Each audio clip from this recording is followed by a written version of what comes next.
What's up, everybody? Happy New Year. That's right, it is Bo here, and we are back on FANCRAFT. And I am so excited to be here with you. Like I mentioned in my last video, a lot has happened, and a lot has happened off screen. Another one of these guys. In fact, you can probably already notice a few new builds over this way. We're going to be talking about all of that, showcasing that, and also introducing a brand new crafter because we've got a new member joining FANCRAFT. And so I am really excited to introduce you to her. And in the process, we actually toured a couple of the locations that you'll be seeing today. So yeah, you might see a little bit of that. Oh, wait, what's this? From a friend. EO boots. Oh, okay. Soul Speed, Featherfall. Yes, you know what? I need some new boots. This is great. Thanks, friend, for this. This is wonderful. I haven't had a pair of these in a while. This is, where'd I go? Oh, they're on my feet. There they are. Oh, awesome. Excellent. You know what? It is very much high time that we gear up a little bit. Don't get me wrong. I enjoy, keeping things clean and fresh for the videos, and I'll try to do that more often than not. But occasionally I might have to rock some armor because I have died way too much this season working on all of these awesome projects around the FANCRAFT realm. But as I mentioned, we do have a new FANCRAFter who is joining the realm, Socasm. Socasm is a YouTuber and also a big fan of Minecraft, making some really awesome builds all her own. And so we're excited to have her join. I actually met up with Socasm very recently to give her kind of an overview of the realm and kind of the lay of the land and all that kind of good stuff. And so yeah, check it out. Oh no! Yep. Hey, welcome. This is the one. So Snow on our team, she made the snow globe, is what we call it, that surrounds the tree of friendship underneath it. And yes, the downside is that yes, you do spawn on top of the snow globe, and it's mildly treacherous. But hang on, let me come up there. Yay! Hey, welcome. Hi. Yeah, but it's kind of nice because you get a nice bird's eye view of everything. Kind of. That is gorgeous. Kind of. Yeah, a couple cool things about our realm. So this is also the post. This is kind of our civic center as well. So you got the post office. The top is where you'd kind of drop things in for people. So if you, for example, had like a message for Fox, you'd put it down here, and it would deposit into his post box, his mailbox. And down here is where one goes to collect their mail. And as you can see, you have one as well. I took Bell's because Bell hasn't been on in a long time, and I know he's not going to be mad by me giving you his. So for right now, you have Bell's. Okay. Okay, now we get it. Now we get into the crazy fun stuff. So Central City is broken up into multiple districts. Our three beginning districts were Tolkien Town, which is that way. If you go further out, you can see it in the distance. You've got the Star Wars district. And then out back that way, you've got the Marvel district.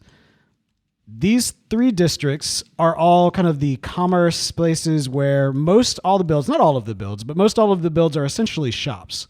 So like, for example, if you go up to, this one right here, this pink hobbit hole is actually a shop for enchanting books and that sort of thing. Oh, nice. Mm-hmm. Up here is my little bag end where it is a flower shop on the inside and that sort of thing. I love flowers. So we're all about both form and function from that standpoint. All right. So the Star Wars district is a combination of various biomes. So for example, if you wanted to build something from Star Wars in more of like an indoor, you do it over here in kind of the grassy area. If you want to do something from Tatooine, you do it over here in the sand area, that sort of thing, and just kind of build in the proper biome that makes the most sense. And if you don't have enough space for something you want to do, let me know and we will create the space. We've done it before and we shall do it again. Okay. All right. If we go down this way, that'll take us in the direction of the Marvel district. Also, you've got your sand shop and you're right here, your terracotta shop right here. Ooh. Those are both mine, so I'm perhaps giving myself a little bit extra promo from that standpoint. Over here is our Marvel district. And as we kind of go around, you'll see we've got the Fantastic Four, Baxter building, Pym building. We've got Fisk concrete right here. And then the Avengers Tower was our first ever big team build that we all worked on together. Oh my gosh, that's awesome. Yeah, it turned out really well. I'm very proud of this one. And then over in the distance, as you can kind of see, we've created a bit of a hill right here. That's where the current big team build is that Fox is managing, and that is going to be the Temple of Time from Legends of Zelda, which I'm not as familiar Oh, that's cool. but yeah, he's if you're able to fly now, is that right? Or do you need some of these? I need some rockets. There you go. If we go up that way, you can kind of see the Come on. layout has started to come together. Oh wow, that is awesome. This will be a great project too to get involved. Just ask Fox what he needs help with, and he will tell you. A lot of sometimes it's resource gathering, sometimes it's building. What he'll probably do is build up one half, and the rest of us will kind of mirror that build on the other side, that sort of thing. That makes sense. Yep. And then beyond that, you're encouraged just to find a nice little stretch of land and build a base. We do ask that it's about, around 500 blocks away from Central City because we try to keep the skyline, of the city itself very, set to the city. The one exception to that is myself, but mine is specifically underground, so it's not, it's not an eyesore and it's kind of out of everybody's way. And recently just got annexed into the Nintendo district, as I knew was probably going to happen. But anyway, the early days was a lot of city management, so I was kind of focused on that. I'm hoping at some point to actually create my own base, but we'll see what happens. I really like the base. I saw it in the video. Oh, thank you. Yes, I appreciate that. Well, awesome. Well, if you have any questions or, get lost, or if there's something you want to do, but you're not sure if it's cool or not, just ask in the Discord. Broadly speaking, everybody is like super, super chill, super nice. And so just, if you need anything, just let us know. Awesome. And welcome. Thank you. FANCRAFT. So we are very excited to have Socasm joining us here on FANCRAFT. And let me just go ahead and restate again. Welcome to the realm, Socasm. So, okay, as mentioned, there is a lot. In fact, as I kind of lightly scan around FANCRAFT here from back end, you can kind of see specifically like so many new builds in the distance and in the foreground. But more importantly, you can actually see these things. I guess prior to this video, the settings on our realm, or perhaps the settings in my Minecraft, I'm not so sure. Regardless, we didn't have this great visibility. Now we can actually see the Jedi Temple and the Avengers Tower in the distance here, right in the center at the heart of Tolkien Town. So this is pretty sweet. Like, you're really starting to see everything like get immersively around you, which I absolutely love. Let's start over here though with the Nintendo District. So as you can see, Bowser's Castle has been added to the Nintendo District. This is my own design, and I think it's turning out okay. I've considered possibly putting 2 towers on flanking either side. That would make it probably a little bit more accurate. But the way I see it is there is no wrong way to Bowser's Castle. There's a lot of different interpretations. And basically, you need some towers, you need some spikes, you need some, some green on top, and you got yourselves a Bowser's Castle. I mean, lava doesn't hurt either, but we got it. Actually, lava hurts a lot. Inside is nothing. Yet, because of course, in the Nintendo District, it is all about the games. And so, whilst this says Bowser's Castle, my intention is actually to make it Bowser's Casino. That's right. It's going to be a fun way to maybe earn a few diamonds kind of passively here once we get all the redstone and everything figured out. I'm excited for it. I think it'll be really great. But not half as excited as I am for this right here. Ladies and gentlemen, the Mushroom Kingdom parkour course. Okay. Another one of my designs. I've been busy, y'all. I've been busy. It's been a busy holidays. I've been having some fun here on FANCRAFT over the holidays. And this is one that I kind of came up with in Creative World with my kids a while back. And I'm very excited to actually bring it to FANCRAFT. But the idea, the way it works, is if we go down over here, you've got your pipes, your green pipes. And this brings you down to the rules, and it basically explains how the game is played. The main thing is no elytra and no potions. I mean, you got to do this full-on parkour. That's the way it has to be done. And, I mean, I don't want to give it away, because, I mean, like, there's a couple of different ways one might play, but it's a pretty tricky course. In fact, I, developed it, and then my kids actually figured out how to use it before I did. It was, it's kind of embarrassing when you come up with something so difficult you can't even figure out how to beat it. But now I think I know all the tricks. Oh, all right. I was wrong. I don't.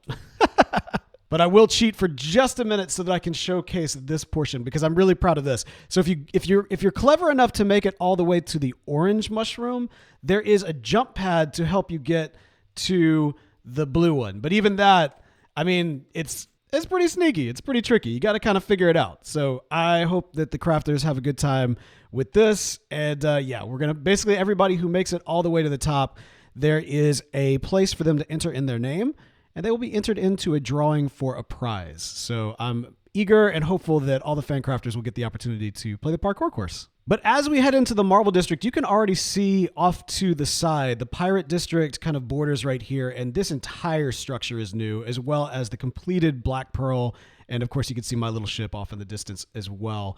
We'll talk about that in just a second. Oh my gosh, so much new stuff, y'all. So much new stuff. Right here is something, this has been a project I have wanted to do for quite some time, and I am very pleased that it got done. This is the Gamma Lab build here in the Marble District. Now, I have found throughout the course of my Minecraft career, if somebody builds something in Minecraft, I am terrible at recreating it. That's just not my method. I think it's perfectly fine for those that do. I know a lot of the crafters take a lot of inspiration from other people's builds and have fun building them and that kind of thing. And that's great. There's nothing wrong with that, especially when you're crediting the original source of who developed it. But for me, I just can't. My brain doesn't work that way. Like this Avengers Tower, I couldn't build this based off of somebody else's build. I had to look at an image of the Avengers Tower and then kind of piece together what made sense in my mind for it. Same thing with the web facility. Same thing with, I mean, back in season 3, like almost everything in New York Town, that was all based off of, for the most part, was all based off of looking at real buildings and trying to translate them into Minecraft.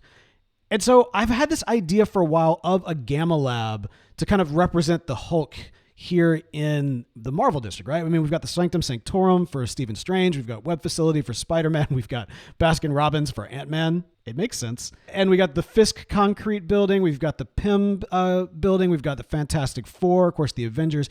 And I really thought a Gamma Lab would make sense.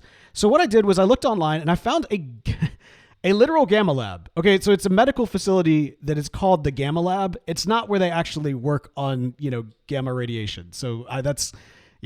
it is what it is. And also the color scheme of that building was very different from this, but the layout was very similar.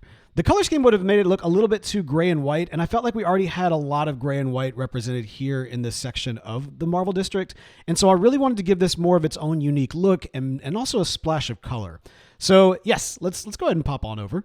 So here at the Gamma Lab, we've got a little welcome area, and you can actually go and buy slime balls. So it is, in fact, a shop that I'm very proud of. If we go back into the Gamma facility, everything's fine, right? Everything looks great. You can see some tests are being run in the background with whatever that chamber is. If we go up to the top over here, there's a nice little office. There's a journal with some fun lore that's in it. I think it's great. Obviously, the floor hasn't quite oxidized the way that I wanted it to before showing it off, but that's okay. But the big feature of this building that really kind of inspired the whole thing is the outside of it. Because as you go outside, you'll notice there's a section that appears to be missing where something has burst through the walls. And if we go in over here, we'll see that something has escaped from whatever this containment chamber is. Hulk's on the loose, ladies and gentlemen, so look out when you're in the Marvel District. Who knows what you might run into. But yeah, that's the Gamma Lab here in the Marvel District, and I am very proud of how this thing turned out. Okay, but finally, we need to talk about the big updates to the Pirate District as well as the Pirate games. So, okay, the Pirate District is on the other side of the Marvel District. It kind of, the way that this is all structured, you have kind of the Star Wars District goes back that way, Marvel District goes back that way. The quadrant between is the Pirate District, a big kind of body of water out there. And for the longest time, I had a real issue with the way it looked, right? Like, I'm really proud of my own personal build, but the way in which you transitioned between Marvel and Pirate was a little rough, especially because the back of the Pym building just did not look very good. And that's on me. That's my build, and I've never been very proud of the way. Well, honestly, I've never been proud of that build at all, but it is what it is. So I went to work and found an image from some kind of pirate video game. I don't know if it was Assassin's Creed or what, but basically just some concept art for a little pirate port, and got to work converting that into what I thought really translates well into our very own Port Royal here in the Pirate District. Got a little clock tower over there, a little section of, I don't even know what this is, like a little fishing hut looking thing hanging off the side. Of course, we've got our tower. At some point, I may put flags up there. I haven't quite decided yet how I want to handle that. And all of this, by the way, this is all like, it's like faux buildings. You know what I mean? Like, it looks like a castle, but really it is a very, very thin castle. Because if we go through the doors, then you'll see it's really more of like a wall more than anything else that transitions us into the Marvel District. But I think it's really cool, and I think it works really well. I also, up here, kind of added more concrete rather than stone to give it more of a city look, at least from the sky, so that it kind of helps with that transition between the two districts. Now, it's not perfect. I mean, obviously, the Star Wars district, the AT-AT's derriere is hanging out right here into the pirate district. So I mean, like, you know, it's not perfect all the way around. And we know this. We know there's going to be parts of each district you're going to be able to see from each one. You're not supposed to be fully immersed in that way. But at the same time, it does give us a nice hub for the pirate district. And this is one of the coolest features. It's got working cannons. Oh, I love this. Yep, I created a couple little working cannons. It's a little bit of like an Easter egg inside our little Port Royal here, and I think it looks really cool, and it just adds kind of some fun life to the whole thing. The other benefit of Port Royal, aside from kind of helping it look visually pleasing between the two districts, is that it gives us a safe haven in what is essentially a PvP zone. So I've mentioned this in the last update, but the Pirate District is all about the pirate games. And the way these games work is that the participants of each season have a build, and on that build, they have a treasure. And the idea is that you want to go to everybody's build and do your best to steal their treasure and bring it back to your base, your build here. Whoever gets all of the treasure, the first one to get all of the treasure in their possession, in their treasure chest, is the one that wins the pirate games. And so we have coming up very, very soon. In fact, later this week, I'll put out the video. We have got a competition coming up with our competitors, with our other pirates, for the kickoff of season 1 of the Pirate Games. And I could not be more thrilled. For the first season, we've got myself, we've got Will, we've got Night Valen, and of course, we've got Dr. Alien. And you can see all of our builds right here. You're going to see a lot more of these coming up next, the next video. I mean, like a ton, because we have so much fun to do as we're going to crawl all over these things looking for each other's treasure, or I guess underneath these things, looking for each other's treasure. It's going to be a blast. So stay tuned for the next video where we're going to be going toe-to-toe with our other pirates here across the Pirate District for the Pirate Games. It's a lot of pirates right there. That's going to do it for me for today. But until next time, goodbye.